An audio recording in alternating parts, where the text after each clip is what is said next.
Mga napakahalaga na dapat makuha natin sa ating mga content.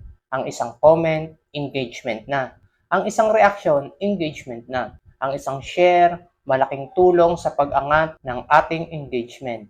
Ang may makapanood ng video natin, counted pa rin sa engagement at views. Napansin mo ba na ang followers ay wala sa sinabi ko?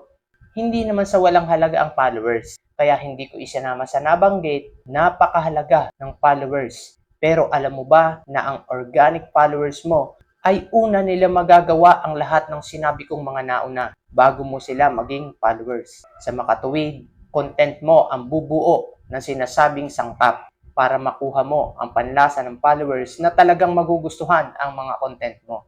Maliit na percentage lang ng followers natin ang malimit na nakakapanood ng mga video natin.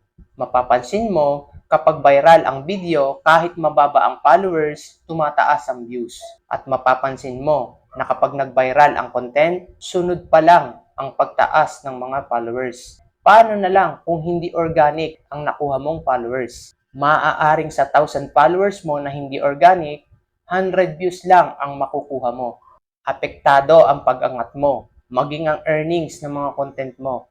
Higit sa lahat, sa mga pagbabago dito sa platform, ipinapakita na talagang content natin ang mag-aangat sa bawat nagsisimulang content creator.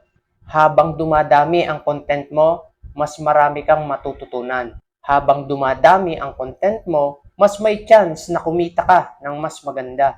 At higit sa lahat, habang dumadami ang content mo, hindi ka mapag-iiwanan. Ang content creation ay hindi pataasan ng followers. Hindi ito unahan. Ito ay isang sining ng paglikha ng mga nilalaman. Nilalaman na may halaga para sa totoong gustong maging tunay na content creator. Huwag kang masilaw sa mga nakikita mong kitaan ng mga nauna dahil ikaw ang gagawa ng kapalaran mo, hindi sila.